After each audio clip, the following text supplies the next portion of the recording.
ನಮಸ್ತೆ ಮಕ್ಕಳ, welcome back to my channel. ಇವತ್ತು ನಾವು 5th standard poetry the elephant ಇದಕ್ಕೆ ಸಂಬಂಧಪಟ್ಟಿರುವಂಥ ಕ್ವಶನ್ ಆನ್ಸರ್ಸ್ನ ನೋಡೋಣ ಮಕ್ಕಳ.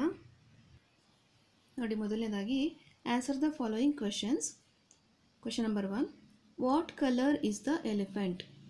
Answer is the colour of elephant is grey. Second one, how long does the elephant walk each day? Answer is the elephant walks for miles each day. Third one, how is the elephant's trunk? Answer is the elephant's trunk is long. Fourth one, what does the trunk come out for? Answer is the trunk came out for a cake or bun. Next question, many people can ride on the elephant. Why? Answer is many people can ride on the elephant because the elephant is big and his back is broad. Next question, where does the elephant take the children? Answer is the elephant took the children around the zoo.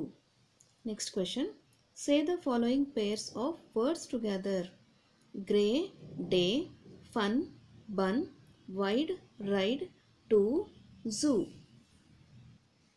Next reading nodi makla. Complete the dotted pictures of the elephant given below. Write the names of the different parts. Discuss with your partner and make 4 sentences. One is done for you. ಇಲ್ಲಿ ನೋಡಿ ಏನೇನಿದೆ. ಇದು ದೊಡ್ಡದಾದಂಥ ಕಿವಿ, years, ದಪ್ಪನೆಯ ಕಣ್ಣು, ice, ಮತ್ತು ದೊಡ್ಡದಾದಂತಹ ದಂತ, ಅದು ಟಸ್ಕ್.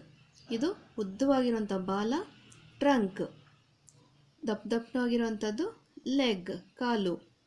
ಇದು ಉದ್ದದ ಬಂದಿರುವಂಥದ್ದು ಟೇಲ್, ಅಂದರೆ ಬಾಲ, ಆನೆಯ ಬಾಲ. This back is broad back, ಅಂದರೆ ಆನೆಯ ಹಿಂಬದಿ. ಓಕೆ, ಸೆಂಟೆನ್ಸ್ ನೋಡಿ ಮಕ್ಕಳ. The elephant has small eyes. And next one, the elephant has broad back. Third one, the elephant has wide ears. Next, the elephant has long trunk. Next one, the elephant has long tail. ಮಕ್ಕಳ, ಇಲ್ಲಿಗೆ the elephant ಅನ್ನೋ ಪೊಯೆಟ್ರಿಗೆ ಸಂಬಂಧಪಟ್ಟಂಥ ಎಲ್ಲ question answers ಮುಗಿದಿದೆ. ಈ ಒಂದು video ನಿಮಗೆ ಇಷ್ಟ ಆಯಿತು ಅಂದರೆ ದಯವಿಟ್ಟು ನಮ್ಮ ಚಾನಲ್ನ ಲೈಕ್ ಮಾಡಿ, ಶೇರ್ ಮಾಡಿ, ಸಬ್ಸ್ಕ್ರೈಬ್ ಮಾಡಿಕೊಂಡು ನಾವು ಹಾಕೋಂಥ ಎಲ್ಲ ವಿಡಿಯೋ ನೋಡ್ತಾ ನಮ್ಮನ್ನು ಎನ್ಕರೇಜ್ ಮಾಡಿ ಮಕ್ಕಳ. Thank you for watching. Bye bye.